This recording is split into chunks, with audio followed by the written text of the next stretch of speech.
All right, excellent. Hello, everyone, and welcome back to the Magnetosphere Online Seminar Series. We had a short break, and we'll be starting up again for the fall and into just before AGU, where we'll take a short break again for the winter holiday and then start back up in winter. So kicking off our fall series is Adam Michael from Johns Hopkins Applied Physics Laboratory. Adam received his PhD from Boston University working with Moreover as part of the SHIELD Drive Center. He is now part of the Johns Hopkins team and their new drive center in geospace storms. And he is currently a part of the theory and modeling group, primarily focusing on large-scale test particle simulations to investigate radiation belt dynamics. And this is what he's going to be talking with us today. So Adam, if you'd like to take it away. Awesome. Thanks so much, Kyle. And thank you so much for this opportunity to be able to present here. I'm really looking forward to showing off some of the work that we've been doing as part of the Center for Geospace Storms, developing a storm time radiation belt model to try and understand some of the variability that's going on during these very active periods. And this has been a pretty big modeling development effort. So I just wanted to first thank all of the co-authors that you see here. It's been they've all been tremendously helpful through all aspects of this. So thank you to them. And then there's a whole host of people that aren't on the list that have also been very, very instrumental in what I've done. So thank you to them as well. So before jumping in, I just wanted to give a quick outline of my talk so that you knew roughly where I was as I progressed through it. I'll first just give a really brief overview of radiation belt dynamics, describing some of the key processes before going into a little bit why understanding the background plasma conditions in the inner magnetosphere, especially the cold plasma density, is really important to try and understand some of the variability that we see. I'll then go into the global geospace and radiation belt model that I will be using in this talk. I'll discuss each individual kind of model component together, and then go a little bit into how we've implemented, including local pitch angle scattering and acceleration effects into the model itself. I'll then end by discussing a case study of the 2013 St. Patrick's Day storm. We will try and highlight some of the capabilities of the model and discuss what we've learned through the process of doing this type of research. So first, this is just a really generic overview, but the radiation belts are very energetic electrons that are trapped in Earth's dipole field close to Earth.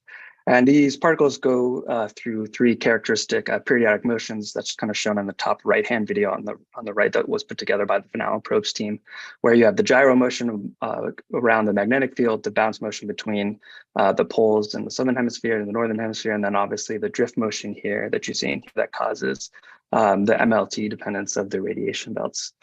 And the radiation belt's intensity can be extremely dynamic, especially during geomagnetic storms where the intensities can vary over an order of magnitude on the time scale of minutes to days. And that's shown here in this bottom left-hand plot, which is actual Van Allen probes data during the September 2nd, 2012 storm, showing the 4.5 MeV intensity of electrons during this event. And this dynamic variability is controlled by a balance of many different acceleration and loss mechanisms that act over a very wide range of spatial and temporal scales. And they often act simultaneously and in a synergistic manner, so that disentangling the impact of each individual mechanism still remains to be a major open question that we're trying to answer in the field today, and one that I will be trying to address with the work that you'll see in this upcoming presentation. I've highlighted a few of those processes kind of right here in the second bullet here. I won't go into too much detail to most of them. There have been some really great radiation belt talks given in this seminar series, which I suggest that you go back and listen to because they were very, very good descriptions of them. I wanted to first focus on wave-particle interactions, primarily in this talk, which both act to scatter particles into the loss cone, causing loss of the radiation belts, but also can significantly accelerate them as well. All right. So as I mentioned before, wave-particle interactions act on the radiation of electrons through resonance with the plasma waves. And this can act on a larger scale where the wave frequency resonates with the drift motion, which can cause radial diffusion of the electrons. But I'll be focusing mostly on is what I'll refer to as local pitch angle scattering, which is described kind of in this image plotted here on the bottom panel, where the Doppler shifted wave frequency, the frequency of the wave is in resonance and matches the gyro motion, the gyro frequency of the actual electron. And when these match, the particles are in resonance with the actual wave frequency, and that can cause a scattering. A scattering of the particles changes this pitch angle, and then you can also get energy transfer between the wave and the electron itself, which can further accelerate the electrons. These waves often form in the magnetic equator of the magnetosphere and then propagate off equator towards the poles. So you'll get a wide range of magnetic latitudes where these waves exist and can resonate with the waves. And that's shown in this top panel here, provided by Jacob Bortnick. So this wave-particle interaction violates the first adiabatic invariant and can cause pitch angle scattering. And that can scatter particles into the loss cone, which then cause them to precipitate. And this process is not just important for the radiation belts, but at lower energies is one of the main energy inputs into the atmosphere and can drive the diffuse aurora and also impact ionosphere conductivity. So it's a very fundamental process that goes on throughout the magnetosphere itself. And there are a whole host of waves that can resonate with radiation belt electrons. I have taken this here, adapted it from the Arase team, which shows many of these different wave modes and their approximate locations relative to the plasmasphere and the inner magnetosphere. I just wanted to highlight a few of them, but what you can notice from looking at this plot is that each of these different wave modes operates at a different frequency range, which means that each of these wave modes will interact and resonate with different energy populations and the radiation belt themselves and outside. For instance, I mentioned resonance with the drift motion, and those are usually in resonance with the ULF waves, which are very low frequency waves that can cause radial motion of the radiation metal electrons violating the third adiabatic invariant. But for today, I really wanted to focus on resonance with Whistler mode chorus waves, which is shown here in this middle panel on the right-hand side. And these waves have frequencies around a few kilohertz and exist outside the plasma pods in the pre-midnight to dawn sector. And these waves are very efficiently resonate with tens of keV to several MeV electrons. So they are very important for both scattering and accelerating radiation belt electrons and controlling their dynamic variability. There are also many different other important waves that you see here, but we'll focus mostly on that one for this talk. And the image that you saw on the previous page showed them all relative to the plasma spheres. And that's because the cold plasma density is critically important to both the generation and propagation of these plasma waves. So what I'm showing here on the upper right-hand side is the wave amplitude as a function of frequency on the y-axis and the L shell on the x-axis here, shown in panel B here. And this is work that was published by David Malaspina in 2016. And you can see that when we are parameterizing the wave amplitudes by L shell, there will be periods where it's a little bit harder to tell whether these wave frequencies are either magnetosonic transitioning to His and so forth. But when David parameterized the wave amplitudes instead of L shell, but instead by the distance from the plasma pods, you can see that this parameterization clearly separates His waves, which form inside the plasma sphere, and magnetosonic and lower band chorus waves, which predominantly form outside the plasma sphere. And the cold plasma density is not only important for just determining the wave locations and propagation of these waves, but it also significantly affects how those waves interact with radiation belt electrons themselves. So what I'm showing here in the bottom left-hand panel is just the equation for the minimum resonant energy that was first published back in Kettle-Petchek in 1966. And this is a big equation, so I won't go through too much of it, but I wanted to show that the minimum resonant energy of an electron with a wave of a given frequency, omega, is proportional to this characteristic cyclotron energy, EC, which is proportional to the square of the magnetic field over the plasma density. So you can see just by looking at this ratio that for regions where you have much higher densities, such as in the plasmasphere, that this will shift our minimum resonance energy to lower energies. And consequently, locations where you have very low densities, your minimum resonant energy will increase and you're able to have resonance with much more energetic radiation belt electrons. And this is really important during geomagnetic storms because the plasmasphere itself is incredibly dynamic. And I'm just showing a snapshot of kind of that cold plasmasphere density in one of our simulations there during the 2013 St. Patrick's Day storm. And this kind of characteristic resonance energy is commonly referred to as the ratio of the plasma frequency to the gyro frequency. That's what's shown on the bottom right-hand side. It's something that I will be referring to kind of future in the talk. So these wave-particle interactions have been commonly been described in previous works as a diffusive process, where the resonance scatters the electrons and accelerates them through solving the three-dimensional or four-dimensional Fokker-Planck diffusion models, which are extremely powerful tools that solve the quasi-linear diffusion equation that can capture the effect of many different wave modes and simulate very long periods of time, capturing radial diffusion, pitch angle, and energy diffusion as well. So they've been extremely successful describing the long-term behavior of these radiation belt dynamics. But during periods that are very active, such as storm times, there are many non-diffusive effects that are occurring. Radiative transport itself is not always slow. And these mesoscale injections that you see here in the middle panel by Sasha Yukorsky can cause rapid transport by magnetic gradient trapping of these particles and carrying them across very many L shells inwards towards the Earth. So describing geomagnetic storm time periods through diffusion alone may not fully capture all of the important processes.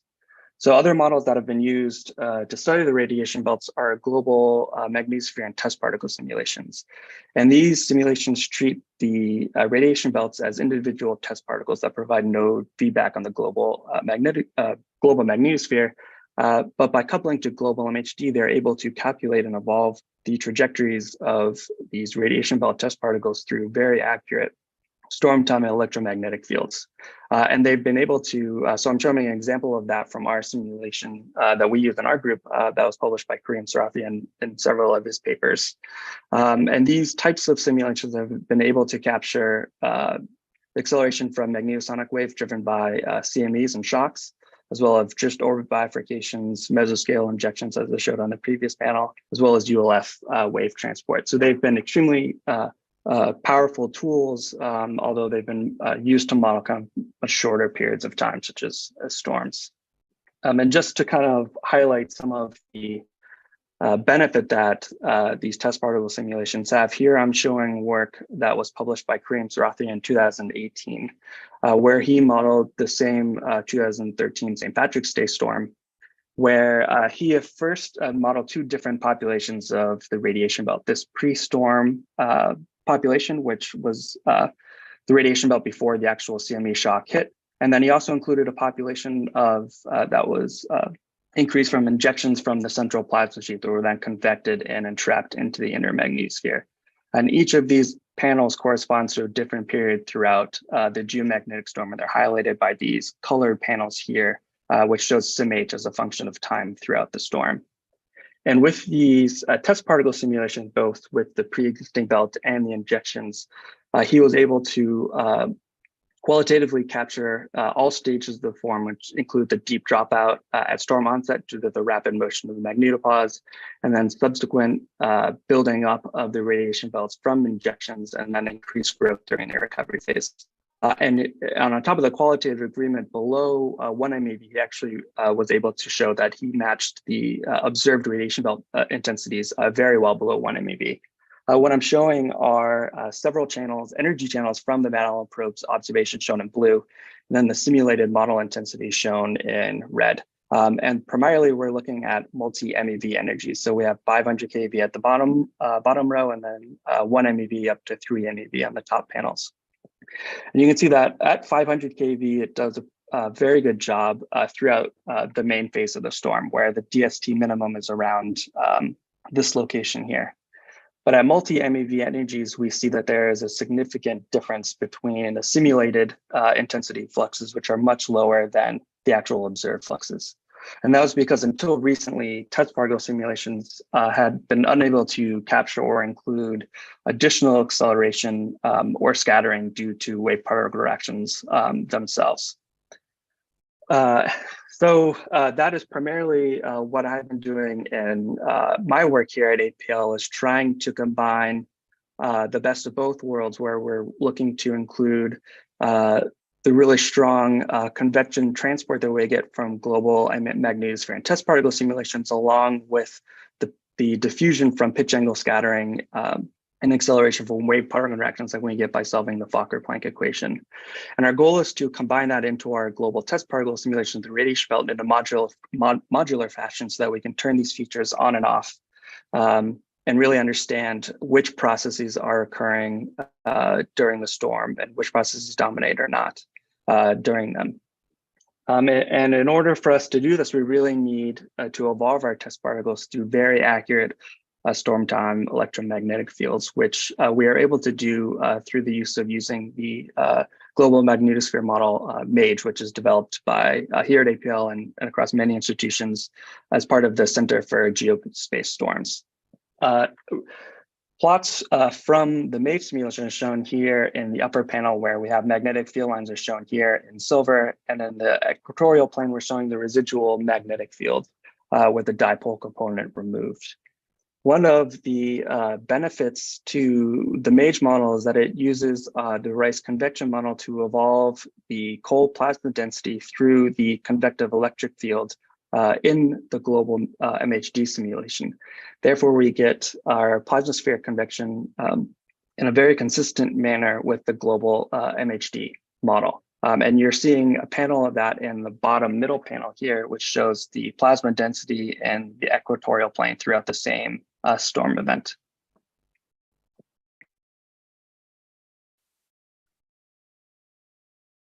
So I wanted to give a brief introduction of how we've actually gone about including wave particle interactions into our global test particle simulation. As I mentioned before, we are evolving our test particles through the 3D electromagnetic fields provided the MHD simulation. Since we are modeling test particles, we can't solve the Fokker-Planck diffusion coefficient directly, since we're not evolving the actual distribution function. But instead, we actually use a stochastic differential equation to solve the same exact Fokker-Planck equation. And therefore, that allows us to actually solve for the pitch angle scattering and acceleration on a particle by particle basis. And that stochastic differential equation is given here in the bottom panel, where the change in pitch angle and change in momentum are given as a function of these coefficients A alpha and B alpha alpha, which are dependent, again, on the very same quasi-linear diffusion coefficients that the Fokker-Planck equation depends on. In our case, we are using local analytical expressions for the quasi-linear diffusion coefficients, which were derived by Danny Summers in 2005. And these diffusion coefficients depend on the background magnetic fields and density as a function of location, as well as the wave characteristics themselves. And because this is a stochastic differential equation, we can, and we're using analytical expressions, we can solve this equation for each individual wave particle interactions themselves. So for a particle of a given energy and local pitch angle, we can solve the resonance condition, which you're seeing here in the middle panel, if it is co-located with lower band chorus waves and also in resonance We then pull the background magnetic fields and density at the particle's location and calculate the local diffusion coefficients given the wave characteristics. We then use those diffusion coefficients to solve the Fokker-Planck equation and update the particle's pitch angle and momentum accordingly. And this process is solved simultaneously with the test particle's motion through the background MHD fields. So we're both solving for the transport and scattering through these waves simultaneously. And because these diffusion coefficients are analytical expressions that depend directly on the MHD simulation, we can vary them dynamically and consistently with the MHD solution throughout the storm itself, so that they're not pre-computed and actually vary in time and space throughout the simulation. Because lower band chorus waves are non-MHD waves, we need to parameterize them as a function of 3D location and activity level in our simulation. And we do that by through the use of empirical wave models that our colleagues at Boston University have helped us with, which they compile lower band chorus waves all from throughout the entire RBSP data set from 2013 to 2019 to make these plots as a function of L shell and MLT and magnetic latitude as a function of geomagnetic activity, which we're using SML star. But because these lower band chorus waves are predominantly observed outside of the plasmasphere, to avoid the situation where we're putting lower band chorus waves in locations where the simulation actually says that there actually is a plasmasphere simulation, we've reparameterized the wave model to be distance from the plasmapods and then ingested the simulation accordingly to the time varying plasmapod's location in the simulation.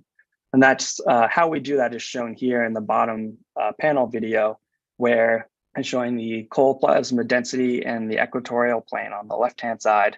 And on the right-hand side, the plasmapods in the simulation is given in magenta, and the corresponding wave location relative to that plasmapods is plotted on top of the cold plasma density. And what's not shown in the video is varying the wave amplitude as a function of the observed SML index, which we can also do. So this is how we vary the wave consistently with the MHD simulation and the observed activity indices throughout the model. So we will be evolving our test particles through these MHD fields that you see on the left-hand side simultaneously with the wave model that you're seeing here on the right-hand side. So now in the remainder of the talk, I wanted to highlight some of the work that we've been applying this model to model the 2013 St. Patrick's Day storm. And primarily what we are interested in trying to study and understand is how the impact the chorus waves have on the radiation belts and how that interaction themselves is modified by the time varying magnetic field and density throughout the geomagnetic storm. So we did that by simulating a very well studied event, the 2013 St. Patrick's Day storm, which saw a several order of magnitude increase in the MEV intensities by the end of the main phase. We simulated a period here after the initial drop of the radiation belt, so after the CME impact, but during this highlighted period was the region during the storm where strong chorus wave activity was observed, both by the Van Allen probes and inferred from POSE precipitation measurements. So that highlighted period is the period that we modeled, and we modeled a pre-existing radiation belt that was given with the parameters you see here on the left-hand side. And we just initially started with test particles that are uniformly distributed in radius and MLT between L shows of 2.5 and 8, and energies between 50 keV and 5 MeV. And in order for us to kind of turn our test particles into an actual intensity measurements, we weight the test particles with actual Van Allen PROS measurements. And the weight of the test particle just is a number that refers to the number of real particles that each individual test particle represents, such that we can match the original phase-space density distribution by both the Van Allen probes right before our simulation. You can see that phase-space density that we used here in the upper left top inset of the panel. And just for the lower band chorus model that we used, I described that on the previous slide, but I just wanted to highlight another key factors that we're going in this. First is that we assume we only ingest the wave amplitude of from the wave model. We have to assume that the wave spectrum is Gaussian between the lower band chorus limits, and also these waves are propagating parallel to the magnetic field only, and we're not including the effects of oblique wave propagation at the moment. But and again, to kind of highlight the impact that chorus waves has on the radiation belts themselves, we're also limiting our simulation to non-include injections or any transport from the plasma stream, but just looking at how these chorus waves affect the radiation belt particles that are there at the moment, at the beginning of the event. We then performed two different simulations, one that included transport effects only, and the other that included both transport and resonance with lower band chorus waves.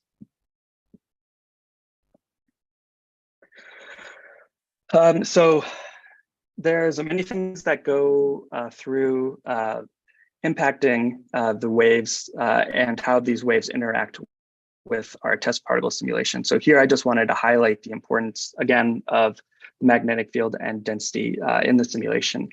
So what I'm showing here is the local diffusion coefficient at an L shell of 4.25 or a plasma density of 10 particles per cubic centimeter. And I'm showing the local diffusion coefficient here in the magnetic equator as a function of energy and local pitch angle.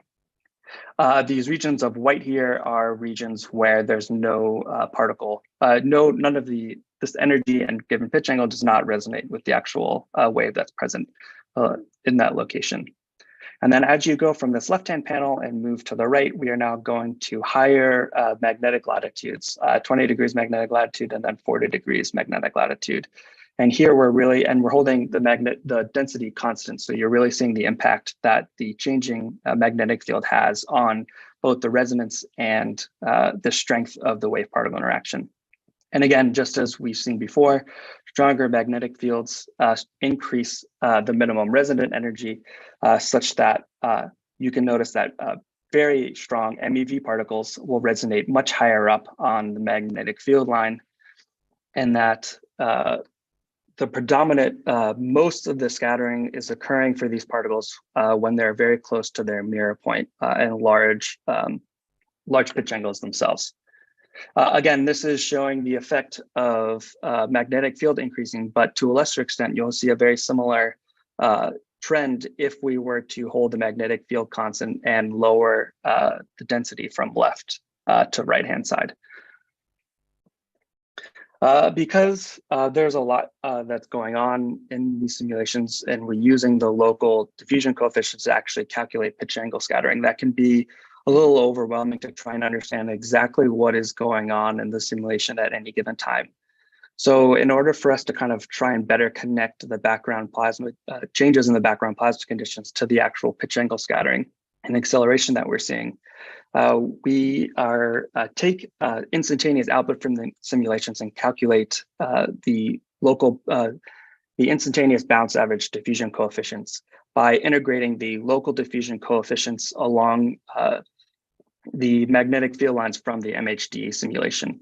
And we can do that by extending the plasma waves, or the plasma waves are extended in MLT and in 3 dimensions.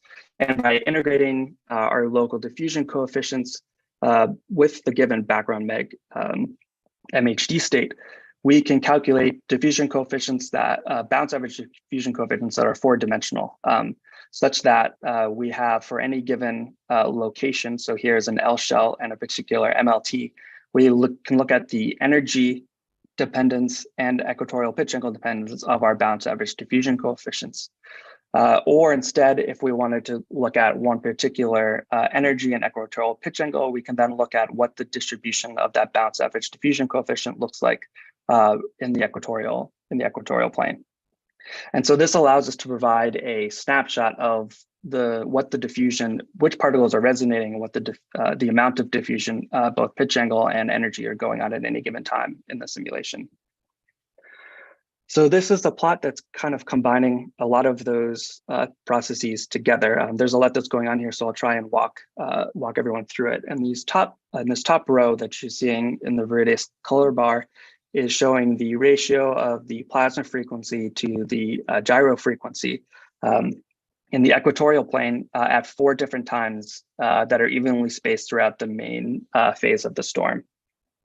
And while this ratio incorporates both the variations in the background magnetic field and plasma density, because the plasma density can vary several orders of magnitude if you're inside the plasmasphere or outside the plasmasphere, a lot of the variation that you're seeing in these panels is due to the plasmasphere itself. And again, higher this ratio is, the larger the density is, and you can see that throughout the main phase of the storm, the enhanced convective electric field during the storm time main phase is extending the plasmaspheric density towards the day side, and then begins to co-rotate and narrow before kind of being fully significantly eroded at the very end of the main phase at the plume here. And what you can also notice is that starting on the dawn sector and then rotating to the day side is that you get the strong erosion of the plasmasphere plumes, creating these regions of very, very low density or very, very low ratios of the plasma frequency to the gyro frequency. And both the plume and this density depletion can have a significant impact on the resonant energy of the particles in those locations themselves. Whereas the plume, the extension of the density due to the plume will allow lower energy electrons to resonate in those regions that otherwise wouldn't necessarily resonate. And the density depletion will allow much higher energy electrons to resonate that therefore wouldn't due to the higher density that was there previously there due to the plasmasphere. So a lot of that information is shown here in the middle 2 panels, which are showing the equatorial distribution of the instantaneous bounce average diffusion coefficient for 2 MeV electron with an equatorial pitch angle of 55 degrees. And you can see at the main phase of the storm, these diffusion coefficients are primarily dominant in the regions where chorus wave amplitudes are the largest. So predominantly in this midnight to dawn region here where the waves are present. However, due to the erosion of the plasmaspheres throughout the storm main phase, you can see that as this density depletion forms and transitions to the day side, that this is much more beneficial and efficient for MeV acceleration of particles to form there. So despite wave amplitudes being much larger in the dawn sector, that these very energetic MeV electrons are more likely to be in resonance and scattering in the dawn to day side sector in region itself. What's shown in the bottom panel here instead is the 100 keV electrons, again with equatorial pitch angle of 55 degrees. And you can see that these energy electrons are much less affected by the density depletion region and are predominantly scattered where the wave amplitude of the chorus waves are the largest throughout the simulation. But again, for both of these, you can see that in the plume region that there is much reduced resonance and scattering due to that heightened density in those regions. So so here I'm showing, again, 4 panels. I'll just kind of quickly walk through this. This is the intensity of the radiation belts, which are averaged in MLT and shown as a function of energy on the y-axis and radius on the x-axis. For reference, the initial distribution used to weight the particles is shown here on the left-hand side. The middle panel here shows the radiation belt intensity when only transport effects are included. And the first thing you can note is that for L shells larger than 4, you can see that there is a decrease in the intensity relative to the initial distribution. And this is due to radial transport effects that cause a lot of these electrons to be lost through the magnetopause itself. But what you can notice just by comparing these kind of MeV energies is that transport alone cannot create that MeV population. And this is very similar to the results that Kareem was showing in his 2018 paper. What I'm showing here in this third panel is now the result from our simulation where we are including wave particle interactions and local resonance with chorus waves. in that same exact simulation. This is at the end of the main phase at 23 UT. And you can see that through resonance with lower band chorus, we can efficiently scatter particles to multi-MeV energies, increasing the intensities by several orders of magnitude. And again, what I'm showing here on the right-hand side, the far right-hand side, is just a ratio of the intensity in this third panel to the intensity with transport only. And you can see that again in red, almost a four-order magnitude increase in the intensities just due to resonant chorus interaction effects. And again, because we didn't have injections included in the simulation, there's no source population of lower energy electrons in the simulation. So we get a decrease in intensity in this relative ratio as these particles are being accelerated up to MeV energies. To be a little more quantitative in that comparison, what I'm showing here again are 1 MeV, 2 MeV, and 3 MeV intensities that I've extracted from both of these simulation runs as, our synthetic RBSP measurements. So we have flown a RBSP satellite through our global test particle simulation and extracted what the observed intensity would be at that simulation, at that location, given the background MHD, given the background radiation belt characteristics. And here you can see, again, throughout the main phase of the storm, that the initially lower resonance with lower band chorus waves kind of quickly scatter energies up at lower L shells to by an order of magnitude or so. However, at apogee, initially the Van Allen probes haven't had enough time, and given background characteristics where we haven't seen a significant increase in the 3 MeV acceleration yet. However, by the second orbit, as we start to approach apogee in the Van Allen probes, is that at all energy levels, at all MeV energy levels, we do see a significant enhancement in all of these energy ranges. And again, you'll see this decrease at 1 MeV, and this is primarily due to the lack of source electrons at lower energies that can provide an additional source that will be continuous to allow them to be accelerated throughout the event. But here again, just highlighting the strength of this simulation, that we are fully able to capture a chorus acceleration and tie it back to the background magnetic field density variations that we're seeing.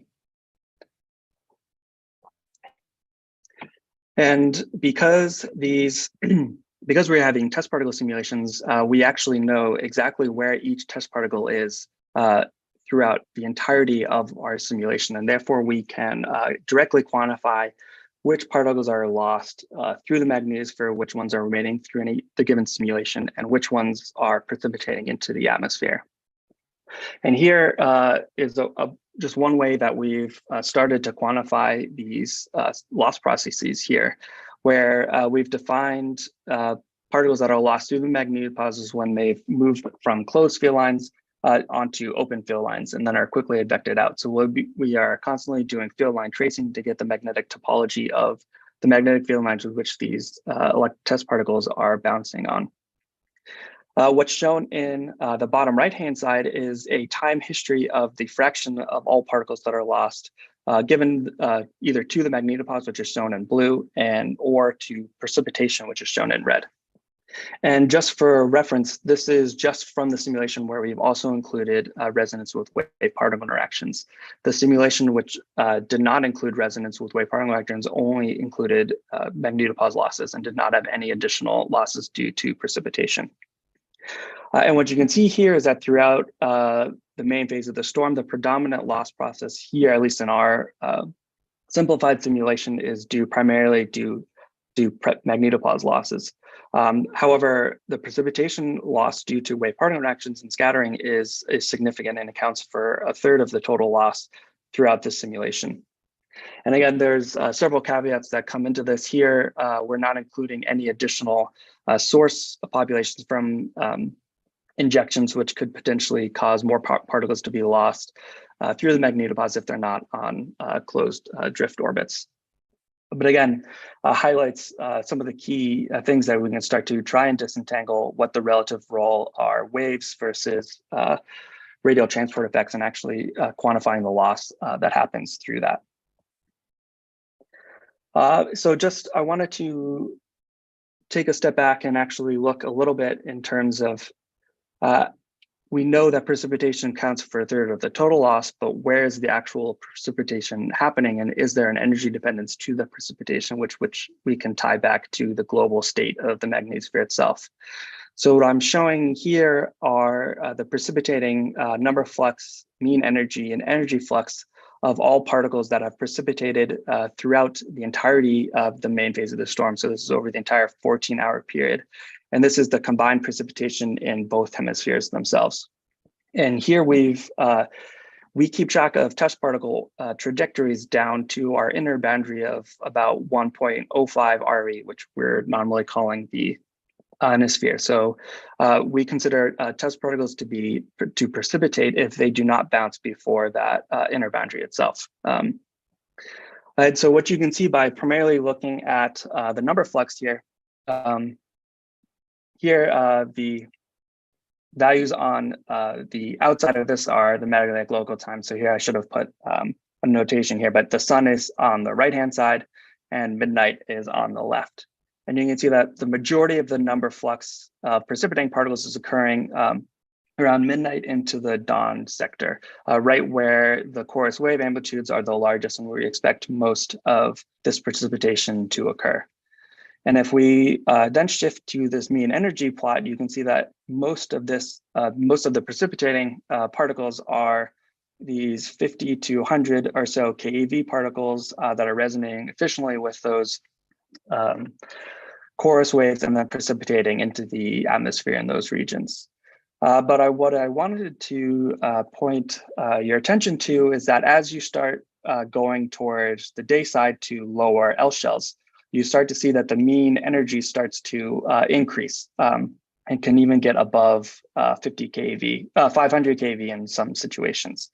And this is directly related to our instantaneous bounce average diffusion coefficients that I was showing on previous slides that you see on the top right-hand panel here, where due to the density depletion and erosion on the day side, we saw that higher energies, and by higher I mean greater than 500 keV or so, are preferentially scattered in this region due to the much lower density. And we can see a very similar feature in our mean energy plot of the precipitation flux.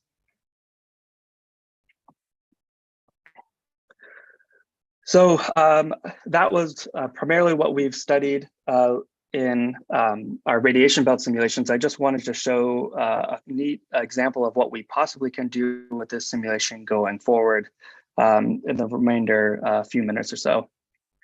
But here in our previous slides, we've shown that just changes in the background plasma conditions, both the magnetic field and density, can significantly influence the resonant energy and scattering rates of energetic electrons in the inner magnetosphere.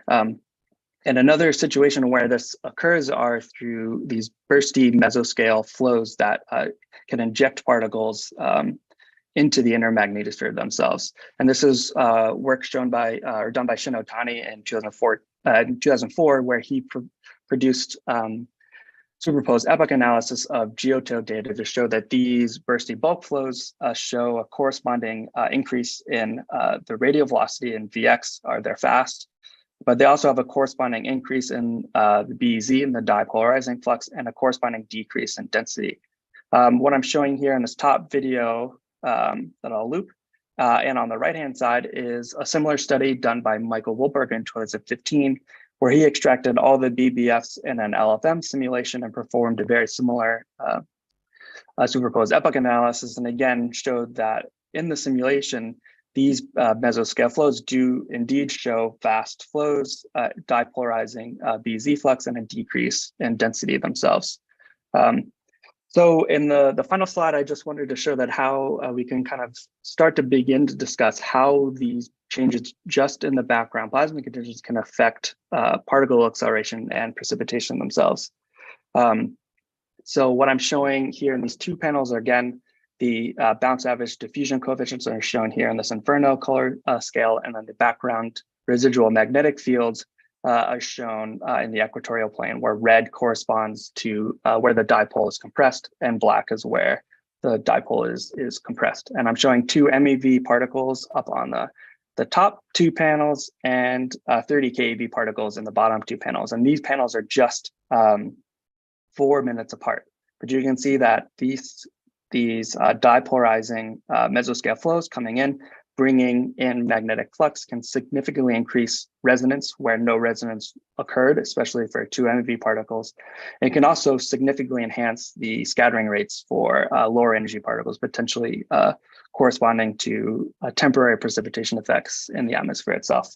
So I've kind of reached the end of the presentation and wanted to just wrap up with very few conclusion remarks, is that we have been able to implement local kinetic wave particle interactions in our global MHD and test particle simulation of the radiation belts. And we've done so in a way that is consistent with the background magnetic field intensity, given that we're evolving the test particles through themselves. And we are able to show that the evolution of the magnetic field and density strongly impact the location and resonant energy of particles, which we can directly, it's my timer, which we can directly connect to the background plasma conditions themselves. And this model is able to capture the multi-MeV energization that the Valence probes during geomagnetic storm periods where cores wave activity is strong. And in the future, this type of model enables us to better understand and we hope try to disentangle the different acceleration and loss processes that govern radiation belt dynamics. So I will leave it there and take any questions. Thank you all so much. Thank you, Adam, for a wonderful talk. We do have a couple questions. The first comes from Jason, and it's, with the lack of self-consistency between chimp test particle injections and Gamera, could that possibly lead to modification of the relevant radiation belt dynamics? And if so, how might you expect it to modify things? So, if you're here, I'll answer that in two parts. One, at least for we are actively looking at how, at least for ion injections, there has been previous work that's been published both by Karim Sarafi and Satri Corsi that shows that energetic ions trapped in these mesoscale injected events can carry a significant fraction of the background plasma pressure itself, and potentially should be included as feedback processes, and that they're not anymore acting as ideal test particles in that case. So in that situation, we probably should and will ultimately try and incorporate that feedback in, and that potentially could impact the background plasma conditions that the injections are actually forming in. Exactly how, I'm not sure, and that's something we'll have to find out once we start implementing that. Yeah. Right. So Elizaveta has a somewhat similar question. How do you estimate the role of adiabatic effects in electron acceleration?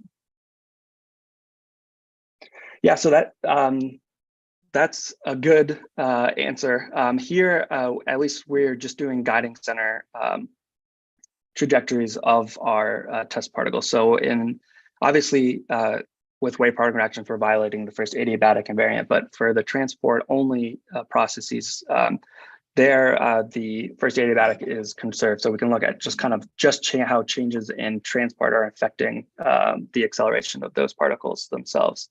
But again, I think this was just the first initial implementation. We can go back and actually look at once we include full radiation belt dynamics of trapping in these injections. That itself potentially is a non-adiabatic process, and we can actually try and quantify exactly when these processes are adiabatic and when they're non-adiabatic. Cool. So I have a final question. It's kind of two parts. The diffusion coefficient stuff is really cool. mostly because I quite enjoy working on that. The diffusion coefficients, though, they're quite time-consuming to calculate. How much time does that add to your simulation? And have you compared your guys' diffusion coefficients with, say, what might come out from some of the existing diffusion models and some of the event-specific diffusion calculations? Yeah, so I'll start with the computational expense. That's a two-part question. One, these radiation belt simulations are still dominated computationally by the expense of the MHD simulation themselves. So test particles are a lower expense in that sense, just because these test particle simulations, or the global MHD, you run on 1,000 CPU cores, and they run roughly at a third real time and so forth. So if you want to model a 24-hour period, that can take a substantial amount of computing time. But for the impact that actually calculating the diffusion coefficients, there's a lot that goes into it that we first also have to calculate the actual resonant frequency of the wave themselves in order for us to be able to calculate the diffusion coefficient. We have to do that for each individual resonant interaction, and depending on how long your simulation are there, that can be at least for each individual particle over several million times. Mm-hmm. So there's it affects it in two ways. One, you get an initial increase by a factor of 3 due to the wave particle interaction calculation. But because we're also accelerating particles to much higher energies, their individual time steps start to decrease. So it's a combination of those two processes. So it starts at 3 and then gets longer than that. Mm-hmm. And then your second question, yes, we have also we haven't looked at event specific diffusion coefficients yet, but we have compared at least our parallel propagating diffusion coefficients to diffusion coefficients that include oblique wave propagation, such as we've been working very closely with Jay Albert and comparing to his full calculation there. Mm-hmm. And I've tried to come up with ways that are both kind of numerically efficient, but also capture some of the physical process that we don't just by assuming parallel propagation. So those will be coming out in the near future, and hopefully you'll see some papers on that as well. Yeah, cool. So final question or thought, is there somewhere where people can read up on this outside of the seminar or on YouTube now? Yeah, great timing. I just submitted the paper to JGR, so hopefully that'll be a smooth and quick process, although that's wishful thinking, but that will be out hopefully soon. Okay, excellent. That's great. It'll be great to see this in the literature. So thanks again, Adam. This was a great talk. It's great to see everything coming out of CGS and the drive centers in general. They seem to have been a really great resource for the community. Next week, we will follow up with another talk that was kind of part of the machine learning series before we went on break, and that will be by John Dorelli, and he will be discussing, if I can quickly find the title, heliophysics applications of physics-informed machine learning. So I hope to see everyone next week, and thanks again, Adam, for a great talk.